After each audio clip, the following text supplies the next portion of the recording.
Truth news కి స్వాగతం. ముందుగా హెడ్లైన్స్ చూద్దాం.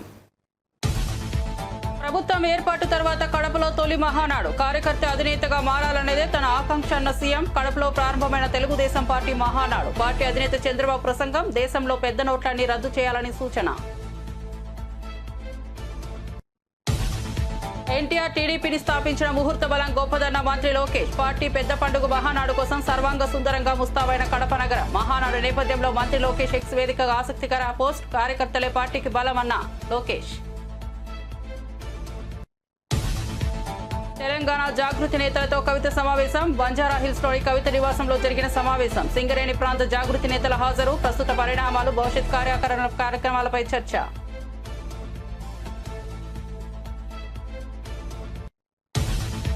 టీడీపీది మహానాడు కాదు దగా అన్న మాజీ మంత్రి శైలజనాథ్. ఎన్టీఆర్ ను వెన్నుపోటు పొడిచిన గనుడు చంద్రబాబు అని వ్యాఖ్య. ఎన్టీఆర్ పై చెప్పులు వేయించింది చంద్రబాబు నాయుడే.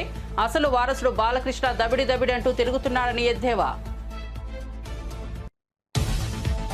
థ్యాంక్యూ డిప్యూటీ సీఎం గారు. పవన్ కళ్యాణ్ కు కృతజ్ఞతలు తెలిపిన దిల్ రాజు. టికెట్ ధరల పెంపు, థియేటర్లలో తిను బండారాల ధరలపై పవన్ సూచనలు. పవన్ ఆలోచనలతో ఏకీభవిస్తున్నానన్న దిల్ రాజు. ఈ మేరకు ఓ ప్రకటన విడుదల.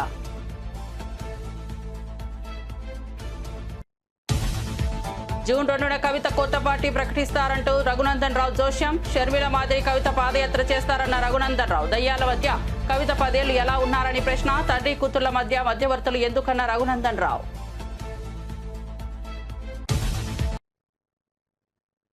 ఇక వార్త వివరాల్లోకి వెళ్తే, తెలుగుదేశం పార్టీ మహానాడు పండుగ సందర్భంగా పార్టీ అధినేత ఆంధ్రప్రదేశ్ ముఖ్యమంత్రి నారా చంద్రబాబు నాయుడు పార్టీ కార్యకర్తలు, నాయకులు, అభిమానులకు శుభాకాంక్షలు తెలియజేశారు. ప్రభుత్వం ఏర్పడిన తర్వాత కడపలో జరుగుతున్న ఈ తొలి మహానాడు ఎంతో కీలకమైనదని ఆయన పేర్కొన్నారు. ఈ సందర్భంగా ప్రజాసేవకు పునరంకితం కావాలని పార్టీ శ్రేణులకు పిలుపునిచ్చారు. చంద్రబాబు నాయుడు ఎక్స్ ఖాతా ద్వారా తన సందేశాన్ని పంచుకున్నారు. ఉత్తుంగ తరంగంలా ఎగిసిపడే ఉత్సాహం టీడీపీ కార్యకర్తల సొంతం. ఉరకలేసే యువత తెలుగుదేశం ఆస్తి అని కార్యకర్తల ఉత్సాహాన్ని, యువత ప్రాముఖ్యతను కొనియాడారు. తెలుగు వారి కీర్తిని ప్రపంచవ్యాప్తం చేయడం తెలుగుదేశం పార్టీ పవిత్ర కర్తవ్యమని నొక్కి చెప్పారు. ప్రపంచ దేశాల్లో తెలుగువారు ఎక్కడున్నా ఆ దేశానికి తలమానికంగా మారాలన్నదే మన సంకల్పం. అందుకే మనం నిరంతరం శ్రమిస్తున్నామని చంద్రబాబు తెలిపారు. మన మీద ప్రజల్లో అశాంతి పోయింది. ఎవరు ఏం చేస్తారో అని అలజడిపోయింది. కూటమి పాలనతో ప్రజలకు స్వేచ్ఛ వచ్చింది. నేడు ప్రతి ఒక్కరు కూడా భద్రతతో, భరోసాతో బతికే పరిస్థితి వచ్చింది. ఎన్నికల ఫలితాలతో చీకటి తొలగిపోయింది.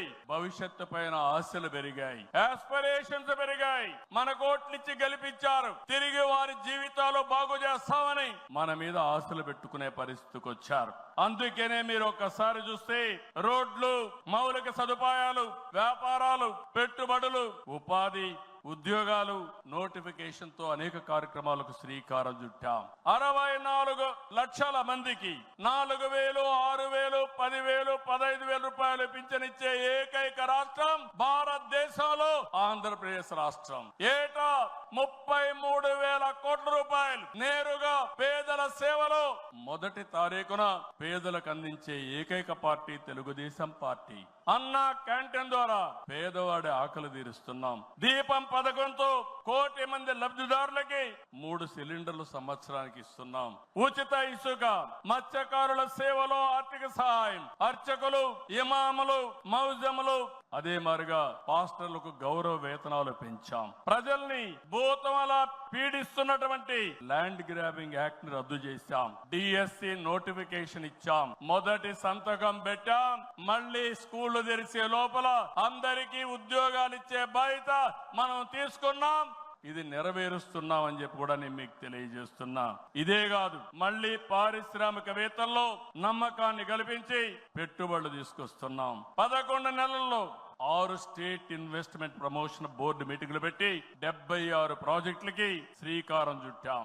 దీనివల్ల 4,95,000 కోట్ల రూపాయలు పెట్టుబడులు వస్తున్నాయి. 4,57,000 మందికి ఉద్యోగాలు వస్తున్నాయని చెప్పి కూడా నేను మీకు తెలియజేస్తున్నా. ఇది ఒక పక్కన మీరు చూస్తే, నేను ఒకటే మీ అందరికి హామీ ఇస్తున్నాను. మీ అందరిని ఇంటింటికి పంపించి మన ఎన్నికల మేనిఫెస్టో విషయాలు చెప్పాం. సూపర్ 6 కూడా చెప్పాం. ఎవరు ఎన్ని మాట్లాడినా, ఎన్ని ఇబ్బందులున్నా ఇవన్నీ నిలబెట్టుకునే బాధ్యత మనదని మరొక్కసారి మీ అందరికీ విజ్ఞప్తి చేస్తున్నా.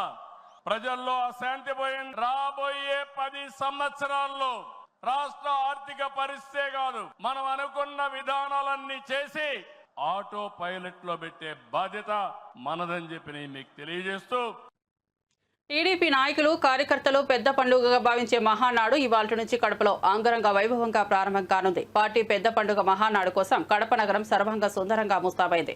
ఎటు చూసినా పసుపు జెండాలు పచ్చడి తోరణాలతో పండుగ వాతావరణం కనిపిస్తోంది. 2024 ఎన్నికల్లో గెలిచిన తర్వాత జరుగుతున్న మొదటి మహానాడు కావడంతో టీడీపీ ఘనంగా నిర్వహిస్తోంది. ఇక మహానాడు కార్యక్రమానికి పార్టీ నేతలు కార్యకర్తలు రాష్ట్రం నలుమూలల నుంచి తరలివచ్చారు. మహానాడు కోసం కడప శివారు చెర్లోపల్లిలో భారీ ఏర్పాట్లు చేశారు. మొదటి 2 రోజులు ప్రతినిధుల సభ, చివరి రోజు బహిరంగ సభ నిర్వహించనున్నారు. కాగా మహానాడు నేపథ్యంలో పార్టీ ప్రధాన కార్యదర్శి మంత్రి నారా లోకేష్ ఎక్స్ వేదికగా ఆసక్తికర పోస్ట్ పెట్టారు. సోషల్ రీఇంజనీరింగ్, పేదరికం లేని సమాజం తెలుగుదేశం పార్టీ లక్ష్యం. 2 రూపాయలకే కిలో బియ్యం, జంతా వస్త్రాలు, పక్కా ఇల్లు, పెన్షన్ ఇచ్చింది అన్న ఎన్టీఆర్. చాలని పెన్షన్ 5 రెట్లు పెంచారు. 200 రూపాయల నుంచి 1000 రూపాయలు చేశాం. ఒకే సంతకంలో 1000 రూపాయల పెన్షన్ ని 2000 చేశాం. ఇప్పుడు ఏకంగా భారతదేశంలో ఏ రాష్ట్రంలో ఇవ్వని విధంగా 4000 రూపాయల పెన్షన్ మన చంద్రన్న అందిస్తున్నారు. ఇంతేకాదు డ్వాక్రా, దీపం, అన్న క్యాంటీన్ ఇచ్చింది మన చంద్రన్న. భారతదేశంలో ఏ నాయకుడు సాహసం చేయలా, కానీ మన నాయకుడు చంద్రన్న సాహసం చేసి ఎన్ని ఆర్థిక ఇబ్బందులున్నా ఇచ్చిన బాబు సూపర్ 6 హామీ నిలబెట్టుకునేందుకు ముందలికి అడుగులేస్తున్నారు. మన ప్రభుత్వ అధికారులకు వచ్చిన వెంటనే పెన్షన్ పెంచాం, మూసేసిన అన్న క్యాంటీన్లు తిరిగి ప్రారంభించాం, మెగా డిఎస్సి ఏర్పాటు చేశాం. వచ్చే నెలలో తల్లికి వందనం ఇస్తున్నాం. ఆగస్టు మాసంలో ఉచిత బస్ ప్రయాణం కూడా మన ప్రభుత్వం అందజేయబోతుంది. ఇప్పుడు ఏకంగా P4 కాన్సెప్ట్ తో పేదరికం నుంచి కుటుంబాలు బయటికి తీసుకొచ్చేందుకు చేయూత అందిస్తున్నారు మన చంద్రన్న. తెలుగుదేశం పార్టీ ఆవిర్భావం తర్వాత బడుగు బలహీన వర్గాలకి ఆర్థిక రాజకీయ స్వాతంత్రం వచ్చింది. పార్టీకి పునాదిగా ఉన్న మన బీసీలకి ఏకంగా స్థానిక సంస్థల ఎన్నికల్లో 33% రిజర్వేషన్ అందించింది తెలుగుదేశం పార్టీ. అందరికీ ఆమోదంతో ఏకంగా వర్గీకరణ చేసింది కూడా తెలుగుదేశం పార్టీ. అందుకే ప్రతి వర్గానికి న్యాయం చేయాలి, సోషల్ రీఇంజనీరింగ్ చేయాలనే లక్ష్యంగా మనందరం పెట్టుకోవాల్సిన అవసరం ఉంది. బీఆర్ఎస్ ఎమ్మెల్సీ తెలంగాణ జాగృతి వ్యవస్థాపకురాలు కల్వకుంట్ల కవిత జాగృతి సంస్థ ప్రతినిధులతో సమావేశమయ్యారు. నగరంలోని బంజారాహిల్స్ లో ఉన్న ఆమె నివాసంలో ఈ భేటీ జరిగింది. ఈ సమావేశానికి ముఖ్యంగా సింగరేణి ప్రాంతానికి చెందిన తెలంగాణ జాగృతి నాయకులు హాజరయ్యారు.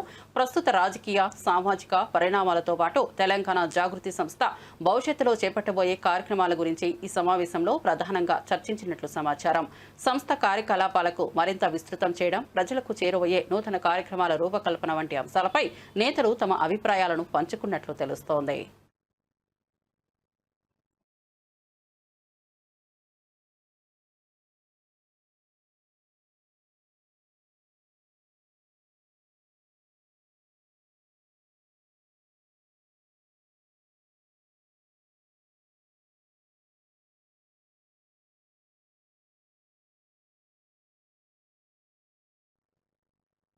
బీఆర్ఎస్ అధినేత కేసీఆర్ కు ఆయన కుమార్తె ఎమ్మెల్సీ కల్వకుంట్ల కవిత రాసిన లేఖ తెలంగాణ రాజకీయాల్లో తీవ్ర దుమారం రేస్తోంది. ఈ లేఖపై ఇప్పటికే కాంగ్రెస్ బీజేపీ నేతలు విమర్శలు గుప్పిస్తుండగా తాజాగా మెదక్ ఎంపీ బీజేపీ నేత రఘునందన్ రావు మరోసారి కీలక వ్యాఖ్యలు చేశారు. జూన్ 2వ తేదీన ఎమ్మెల్సీ కవిత కొత్త పార్టీని ప్రకటించబోతున్నారని రఘునందన్ రావు జోస్యం చెప్పారు. ఆ తరువాత ఆమె తెలంగాణ వ్యాప్తంగా వైఎస్ షర్మిల మాదిరి పాదయాత్ర కూడా చేపడతారని ఆయన వ్యాఖ్యానించారు. కవిత గెలిచినప్పుడు కేసీఆర్ దేవుడయ్యారు, మరి ఇప్పుడు ఆయనే దెయ్యం ఎలా అయ్యారంటూ రఘునందన్ రావు సందేహం వ్యక్తం చేశారు. అలాంటి దెయ్యాల మధ్య 10 ఏళ్ల పాటు రాజకీయం ఎందుకు చేసినట్లు అంటూ కవితను ఉద్దేశించి ఆయన చురకలటించారు. కవిత వద్దకు కేసీఆర్ మధ్యవర్తులను పంపించారని, తండ్రి కూతుర్ల మధ్య మధ్యవర్తులు ఎందుకని ప్రశ్నించారు. తర్వాత మీకు ఒక మంచి గుణపాఠం చెప్పి ఇంట్లో కూర్చోబెడితే మళ్ళీ ఇలా ఒకరి మీద ఒకరు కొట్లాడుకొని ఒకరి మీద ఒకరు తిట్టినట్టు చేసి నేను కొట్టినట్టు చేస్తాను, నువ్వు ఏడ్చినట్టు చేయని టీఆర్ఎస్ వాళ్ళు ఇతర పార్టీలకు పోయేందుకు టీఆర్ఎస్ పార్టీ ఖాళీ అయ్యేటువంటి ప్రయత్నాలు జరుగుతున్న తరుణంలో నాతోటి కొట్లాడితే నా బిడ్డ దగ్గర కొనరి, నా కొడుకుతోటి కొట్లాడితే నా అల్లుని దగ్గర కొనరని వాళ్ళే అన్ని గ్రూపుల్ని పెట్టుకొని చేస్తున్నట్టు ఇది ఒక నాటకంలా కనబడుతుంది తప్ప ఇంకొకటి ఏం లేదు. చెప్పాల్సి ఉండే నిన్న ఎవరో మధ్యవర్తులు వచ్చిరని ఇలా పేపర్లో చూసినాం. తండ్రికి బిడ్డకు మధ్యలో మధ్యవర్తులు ఎందుకు? నేరుగా మాట్లాడుకోవడానికి ఫోన్ ఉంది, ఫామ్ హౌస్ ఉంది, బిడ్డ వస్తా అంటే నాయన రానిస్తాడు కూడా. ఇవన్నీ కూడా ఈ రాష్ట్రంలో ఉన్నటువంటి సమస్యల్ని పక్కదారి పట్టించి వ్యక్తిగతమైనటువంటి ఎజెండాతోటి వాళ్ళ కుటుంబంలో ఏదో జరుగుతుంది, వాళ్ళే లీడర్లు కావాలనుకొని తండ్రి కొడుకు అల్లుడు వీళ్ళెవరికి నచ్చకపోతే మళ్ళీ కూతురు దగ్గరికి పోయేందుకు ఇంకో కొత్త కుంపటి పెట్టాలన్నట్టు కనబడుతుంది. నాకు అవగాహన ఉన్న కాడికి, నాకు అర్థమవుతున్న కాడికి చెల్లె కవిత ఆల్రెడీ మెంటల్గా ఫిక్స్ అయినట్టున్నది. టీఆర్ఎస్ పార్టీలోకి వెళ్ళి బయటికి పోదామని, సొంత ఏజెండా పెట్టుకుందామని, అక్క షర్మిలక్క చేసినట్టు పాదయాత్ర చేద్దామని, ఓ కొత్త పార్టీ పెట్టుకుందామని ఆమె డిసైడ్ అయినట్టు కనబడుతుంది. తేదీ ముహూర్తం కూడా నాకు అర్థమైన కాడికి బహుశా జూన్ 2వ తారీఖున కవితమ్మ కొత్త పార్టీ పెట్టవచ్చు. అంతకుమించి కొత్త కనబడేది ఏముంది? ఆడ కొట్లాట ఏముంది? తండ్రి కూతుర్లు, అన్న చెల్లెళ్ళు, పక్క రాష్ట్రంలో ఏమైందో చూసినాం. ఈ రాష్ట్రంలో కూడా గదే అవుతుంది. కొద్ది రోజులు పార్టీ పెడతారు, నడుస్తారు, పాదయాత్ర అయిపోతుంది. ఆ రాష్ట్రంలో అక్క చెప్పింది కదా, పాదాల మీద నడిస్తే పాదయాత్ర అని. అట్లా ఈడ కూడా చెల్లె పాదయాత్ర చేస్తుంది, కొద్ది రోజులు కొత్త పార్టీ పెడుతుంది. సామాజిక తెలంగాణనో, మహిళలకు అన్యాయం జరిగిందనో ఇప్పుడు చెల్లె కవిత మాట్లాడితే బాధ అనిపిస్తుంది. థియేటర్ల బంద్ వ్యవహారంపై AP deputy CM Pawan Kalyan స్పందించడం తెలిసిందే. దీని వెనుక ఉన్న వ్యక్తులెవరో తెలుసుకోవాలని ఆయన ఆదేశించారు. ఇకపై కొత్త సినిమాల టికెట్ ధరల పెంపు కోసం నేరుగా నిర్మాతలే ప్రభుత్వాల వద్దకు వచ్చే పరిస్థితి కాకుండా ఫిలిం ఛాంబర్ ద్వారా ప్రభుత్వానికి విజ్ఞప్తి చేసుకోవాలని కూడా పవన్ సూచించారు. అంతేకాకుండా థియేటర్లో నెలకొన్న పరిస్థితులు, తినుబండారాల ధరలు, కూల్ డ్రింక్స్ ధరలపై సమీక్షించాలని కూడా అధికారులకు దిశానిర్దేశం చేశారు. ప్రేక్షకులను సినిమా థియేటర్కు రప్పించేలా చర్యలు ఉండాలని సూచించారు. దీనిపై ప్రముఖ నిర్మాత దిల్ రాజు స్పందించారు. ప్రభుత్వాన్ని వ్యక్తిగతంగా కాకుండా ఫిలిం ఛాంబర్ ద్వారా మాత్రమే సంప్రదించాలని సూచన చిత్ర పరిశ్రమకు శాశ్వత దిశ ఇస్తుందని తెలిపారు. అందుకే తెలుగు చిత్ర పరిశ్రమ ప్రభుత్వాలతో కలిసి ముందుకు సాగాలని పిలుపునిచ్చారు. ఈ దిశగా ముఖ్యమైన తొలి అడుగులు వేసిన గౌరవనీయులు పవన్ కళ్యాణ్ కి ప్రత్యేకంగా కృతజ్ఞతలు తెలియజేసుకుంటున్నానని దిల్ రాజు వెల్లడించారు.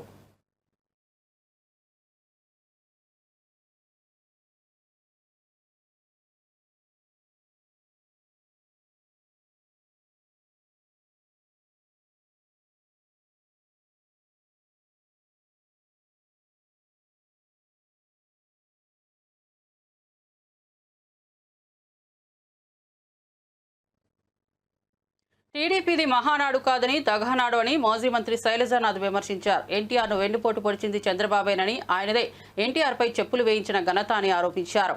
టీడీపీకి అసలైన వారసుడు ఎవరు అన్న ప్రశ్నను ఆయన ఎత్తి చూపారు. బాలకృష్ణ దబిడిదబిడంటూ తిరుగుతున్నారని ఎద్దేవా చేశారు. అసలైన వారసుడైన జూనియర్ ఎన్టీఆర్ను పార్టీకి దూరం చేశారని మండిపడ్డారు. చంద్రబాబు తన కుటుంబం చుట్టూ పార్టీని నడిపించడమే లక్ష్యంగా పెట్టుకున్నారని ధ్వజమెత్తారు. నాకు ఆశ్చర్యం వేస్తుంది, బాధేస్తుంది. ఎవరైతే రామారావుని అధికారంలోంచి లాగి కింద పడేసి వైస్రాయ్ హోటల్ దగ్గర పోతే చెప్పులు వేసి నిండు సభలేకొచ్చి అంతలావు మనిషి ఆఖరికి నాకు మాట్లాడడానికి అవకాశం ఇవ్వండి అని బంగపోతే కూడా మాట్లాడనీయకుండా హౌస్ నుంచి బయటికి నెట్టేస్తే ఎవరు దానికి కారణమో ఆ చంద్రబాబు నాయుడు గారు ఈరోజు తెలుగుదేశం పార్టీ నాయకుడిని నేనే దీన్ని కష్టపడి తయారు చేశాను, నేను అధ్యక్షుడిని ప్రకటించుకుంటా ఉంటే మీ మనసుల్లో ఎక్కడ కూడా మీకు ఒక నేరపూరిత భావం కనపడదని అడుగుతా ఉన్నా మిమ్మల్ని. ఎంత ద్రోహం అది!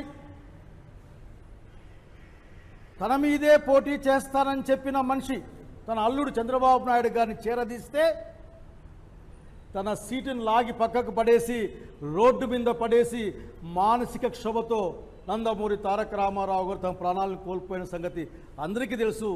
మీరు కన్వీనియంట్గా మర్చిపోయే ప్రయత్నం చేస్తూ ఉన్నారు. ఈ రోజున బహుశా మహానాడు అనే పేరు జరగబోయే ఈ రోజున రామారావు గారికి దగ, ప్రజలకు దగ, ఆయన ఆత్మ క్షోభిస్తూ ఉంటుంది.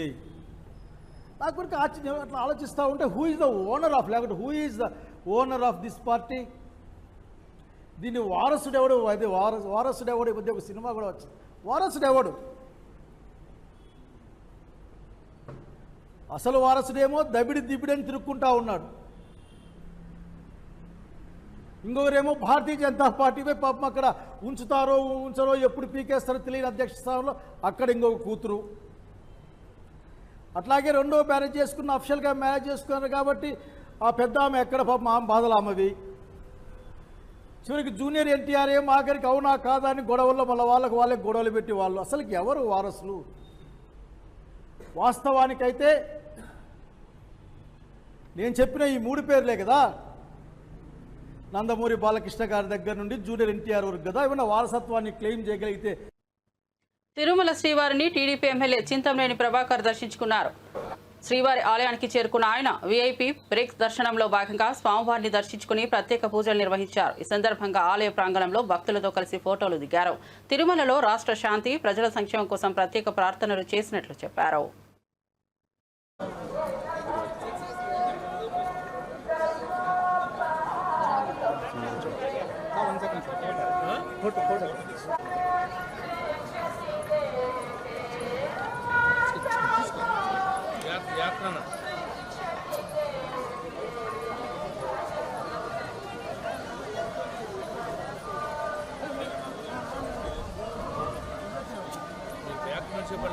వెహికల్ పెట్టాలి అది ఎంత వెళ్తా ఉంటుంది.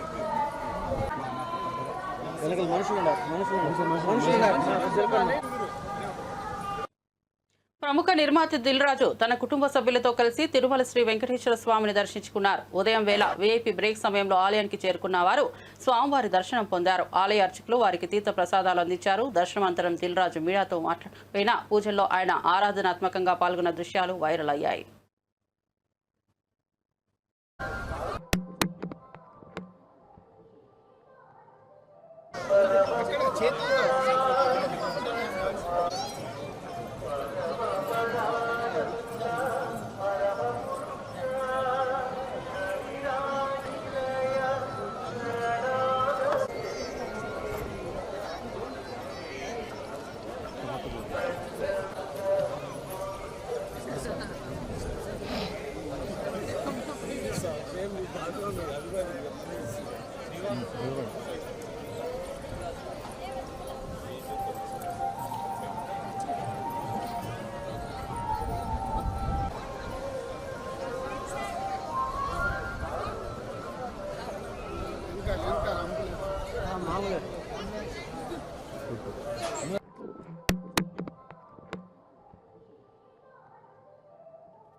మహిళా కాంగ్రెస్ అధ్యక్షురాలు సునీతారావు షోకాజ్ నోటీసులపై స్పందించారు. ఈ అంశంపై ఢిల్లీకి వెళ్లి పార్టీ అగ్రనేతలతో భేటీ అయినట్లు వెల్లడించారు.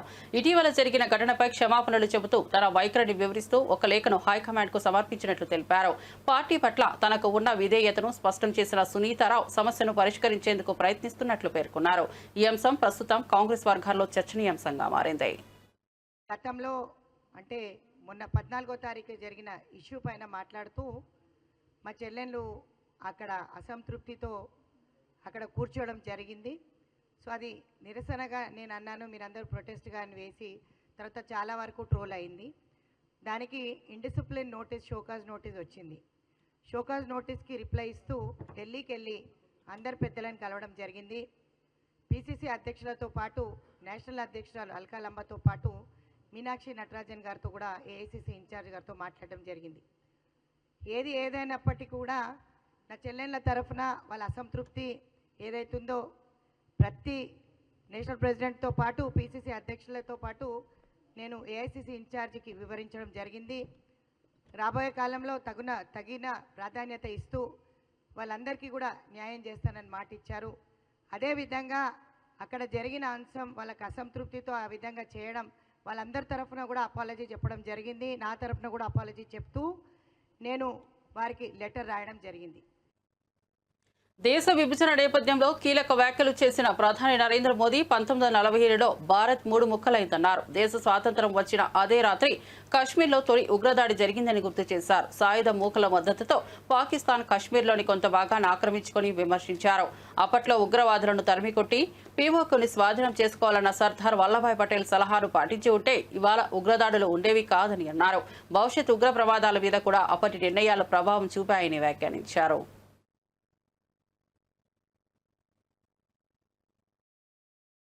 ये मुजाहिदीन जो लहू चख गए थे वो सिलसिला 75 साल से चला है. पहलगाम में भी उसी का विकृत रूप था. 75 साल तक हम झेलते रहे और पाकिस्तान के साथ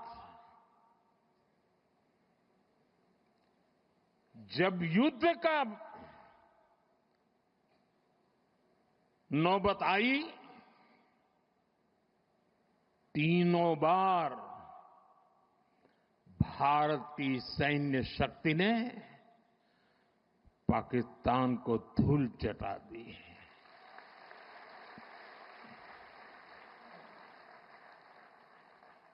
और पाकिस्तान समझ गया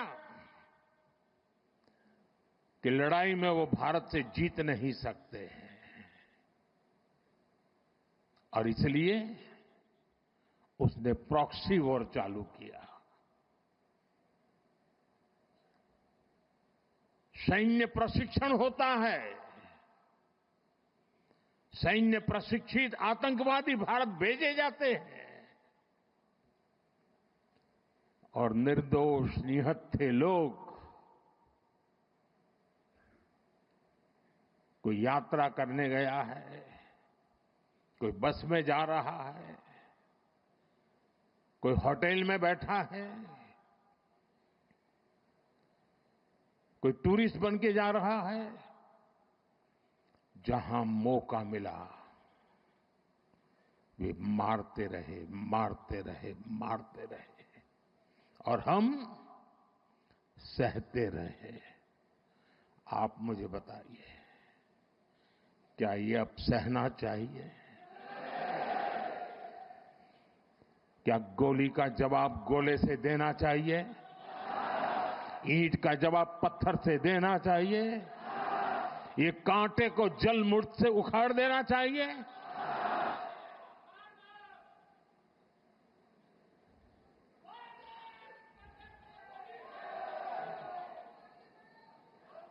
साथियों, ये देश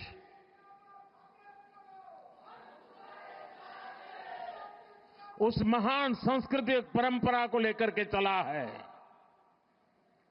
वसुधैव कुटुंबकम। ये हमारे संस्कार है, ये हमारा चरित्र है, सदियों से हमने इसे जिया है। हम पूरे विश्व को एक परिवार मानते हैं। हम अपने पड़ोसियों का भी सुख चाहते हैं, वे भी सुख चैन से जिए, हमें भी सुख चैन से जीने दे।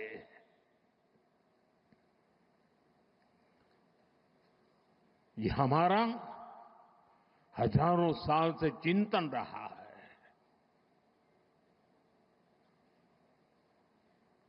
लेकिन जब పిన్నెల్లి సోదరులను హత్య కేసులో అక్రమంగా ఇరికించారని మాజీ మంత్రి విడుదల రజని ఆరోపించారు. ఇది రాజకీయ కక్షల వల్లే జరిగిన హత్య అంటూ స్పష్టం చేశారు. అసలు హత్య కేసులో ఆరోపణలు ఎదుర్కొంటున్న వారిని కాపాడేందుకు కుట్రలతో పిన్నెల్లి కుటుంబాన్ని ఇరుకునబెట్టే ప్రయత్నం జరుగుతోందన్నారు. మరణించిన వారి కుటుంబ సభ్యుల వాటల్లోని ఇది పక్కా రాజకీయంగా మలుపు దిగిన హత్యగా స్పష్టమవుతోందన్నారు. ఇది కేవలం న్యాయపరమైన అంశం కాదని, దీని వెనుక ప్రతిపక్ష కుట్రలు ఉన్నాయని ఆమె విమర్శించారు. విడుదల రజని వ్యాఖ్యలతో కేసుపై రాజకీయం మళ్లీ చర్చకు తెరతీసింది. పిన్నెల్లి వర్గం తీవ్ర ఆందోళనలో ఉన్నట్లు తెలుస్తోంది. వేసుకున్నటువంటి యూనిఫామ్ మీద బ్యాడ్జ్ ఉంటుంది, ఏపీపీఎస్ అని, ఆంధ్రప్రదేశ్ పోలీస్ సర్వీస్ అని ఒక బ్యాడ్జ్ ఉంటుంది. ఈ రోజున ఈ ఆంధ్రప్రదేశ్ పోలీస్ సర్వీస్ అని ఏదైతే బ్యాడ్జ్ ఉందో ఆంధ్రప్రదేశ్ పొలిటికల్ సర్వీస్ అయిందని చెప్పి గుర్తు చేస్తా ఉన్నాను. ఒక్కసారి ఆత్మవిమర్శ చేసుకోండి.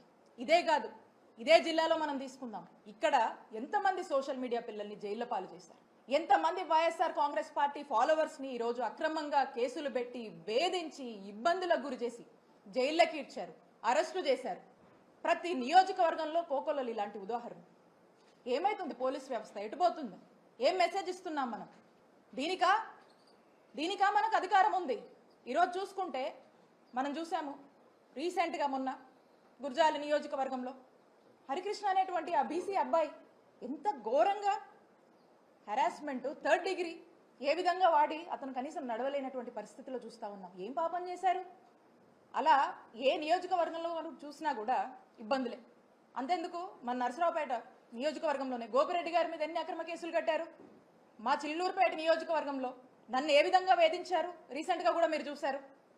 పోలీసులు ఒక లెవెల్కి మించి వాళ్ళ మరి ఎవరి మెప్పుల కోసమో ఏంటో కానీ ఒక స్థాయికి మించి వాళ్ళ యొక్క ఉద్యోగంలో ఏదైతే వాళ్ళ ఒక డిసిప్లిన్స్తో, ఒక రెస్పాన్సిబిలిటీస్తో ఏదైతే కొన్ని ఓట్స్ వస్తున్నాయో అన్నీ కూడా పక్కన పెట్టి ఈ పొలిటికల్ మెప్పుల కోసము ఏ విధంగా పనిచేస్తున్నారు అనేది మనం చూస్తూ ఉన్నాం. కాబట్టి నేను చెప్తా ఉన్నా, ఎక్కడ చూడండి ఇక్కడ చూడండి, రాష్ట్రంలో ప్రతి జిల్లాలో ప్రతి నియోజకవర్గంలో కూడా ఈ యొక్క అత్యుత్సాహం ప్రదర్శిస్తున్నటువంటి పోలీస్ ఆఫీసర్లకు, అధికారులకు అండ్ ఎస్పెషల్లీ అన్యాయంగా అక్రమంగా ఇలాంటి ఇల్లీగల్ కేసులు పెట్టి ఇబ్బంది పెట్టాలని చూస్తున్నటువంటి ప్రతి ఒక్కరు కూడా నేను చెప్తా ఉన్నాను, మా నాయకుడు జగన్మోహన్ రెడ్డి గారు మా జగనన్న ప్రభుత్వంలో ఏదైతే అంబేద్కర్ గారు రాజ్యాంగం ఇచ్చినటువంటి స్ఫూర్తితో చక్కగా ఇలాంటి ఏ రాజకీయ కక్షలు లేకుండా ఇలాంటి ఒక కక్ష పాలన అనేది పక్కన పెట్టి పార్టీలు కూడా చూడకుండా చక్కటి ప్రజాసేవ, ప్రజలందరూ అన్ని వర్గాల వాళ్ళు మెచ్చేటువంటి ఒక ప్రజాపాలన, ప్రజాసేవని, ఒక గుడ్ గవర్నెన్స్ ఇచ్చినటువంటి నాయకత్వం జగన్మోహన్ రెడ్డి గారు వహించారు ఈ రాష్ట్రంలో. అదే అంబేద్కర్ గారు ఇచ్చినటువంటి రాజ్యాంగ స్ఫూర్తితో ఈ అత్యుత్సాహం చూపిస్తున్నటువంటి పోలీస్ ఆఫీసర్లు, అధికారులు ప్రతి ఒక్కరు కూడా మీ ఇష్టానికి అత్యుత్సాహం చూపించి మా వైఎస్ఆర్ కాంగ్రెస్ పార్టీకి సంబంధించినటువంటి వాళ్ళ మీద ఇదే విధంగా మీరు దూకుడు ప్రదర్శిస్తే అదే అంబేద్కర్ గారి రాజ్యాంగ స్ఫూర్తితో మిమ్మల్ని ఖచ్చితంగా అకౌంటబుల్ చేస్తాము, ఖచ్చితంగా చట్టం ముందు మిమ్మల్ని దోషులుగా నిలబెడతామని తెలియజేసుకుంటున్నాను. ఎల్లకాలం ఇదే ప్రభుత్వం శాశ్వతం కాదు, ఎల్లకాలం ఇదే ప్రభుత్వం శాశ్వతం కాదు. ఇదే భారత తొలి ప్రధాని జవహర్లాల్ నెహ్రూ వర్ధంతి సందర్భంగా ఆయనను కాంగ్రెస్ నేతలు ఘన నివాళులు అర్పించారు. ఢిల్లీలోని శాంతివనంలో సోనియా గాంధీ, కేసీ వేణుగోపాల్, మల్లికార్జున ఖర్గే, ప్రియాంక గాంధీ తదితర ప్రముఖులు పాల్గొన్నారు. నెహ్రూ సేవలను, దేశ నిర్మాణానికి ఆయన ఇచ్చిన పాత్రను ఘనంగా స్మరించుకున్నారు. విద్యా, శాస్త్ర, సాంకేతిక రంగాల్లో నెహ్రూ ప్రవేశపెట్టిన విధానాలు ఆధునిక భారతానికి బాటలు వేసినవని కొనియాడారు. యువత కోసం ప్రారంభించిన యూత్ పాలసీలు శాంతిదూతగా ప్రపంచంలో ఆయన స్థానం ఇప్పటికీ ప్రాముఖ్యత కలిగి ఉందని గుర్తు చేశారు. शिव संकल्पति खान ज्योतिरेकन तन्मे मनः शिव టీపీసీసీ చీఫ్ మహేష్ కుమార్ గౌడ్ ఢిల్లీలో కాంగ్రెస్ నేత రాహుల్ గాంధీతో కీలక భేటీ నిర్వహించారు. ఈ సందర్భంగా రాష్ట్ర కేబినెట్, కూర్పు శాఖల పంపకాలు, సమతుల్యతపై చర్చించినట్లు తెలిపారు. రాహుల్ గాంధీ ఈ అంశాలపై సానుకూలంగా స్పందించినట్లు వెల్లడించారు. పార్టీ నిర్మాణం, తెలంగాణలో సంస్థాగత మద్దతు పెంచే అంశాలపై సుదీర్ఘంగా చర్చించామన్నారు. అన్ని జిల్లాల్లో కాంగ్రెస్ బలోపేతం, కార్యకర్తల నిబద్ధతపై కూడా దృష్టి సారించామన్నారు. రాహుల్ గాంధీ నుంచి కీలక సూచనలు వచ్చినట్లు సమాచారం. మహేష్ కుమార్ గౌడ్ భేటీపై కాంగ్రెస్ వర్గాల్లో కీలక అంచనాలు నెలకొన్నాయి. తెలంగాణ రాష్ట్ర విషయానికి వచ్చిన కొన్ని విషయాలు కూడా వారికి చెప్పడం జరిగింది. వీలైన త్వరలో క్యాబినెట్ కూర్పు కూడా చేయాల్సిందిగా వారికి మనవి చేయడం జరిగింది. వారు త్వరలోనే చేస్తామనే మాట కూడా చెప్పడం జరిగింది. పార్టీ నిర్మాణం గురించి, తెలంగాణ రాష్ట్రంలో జరుగుతున్న సంస్థాగత నిర్మాణ కార్యక్రమాల గురించి, జై బాపు జై భీమ్ కార్యక్రమాల గురించి వారికి వివరించడం జరిగింది. కేసీ వేణుగోపాల్ గారు అన్ని డీటెయిల్గా మాట్లాడినట్టుగా తెలుస్తూ ఉంది. ఇవాళ ఉంటుందా, మళ్ళీ పిలుస్తారా అనేది ఇంకా తెలియరాలేదు. మొత్తానికి త్వరలో ఇవన్నీ కూడా కార్యక్రమాలు కమిటీతో పాటు మిగతా కార్యక్రమాలు మరిన్ని అప్డేట్స్ కోసం చూస్తూనే ఉండండి ట్రూత్ న్యూస్.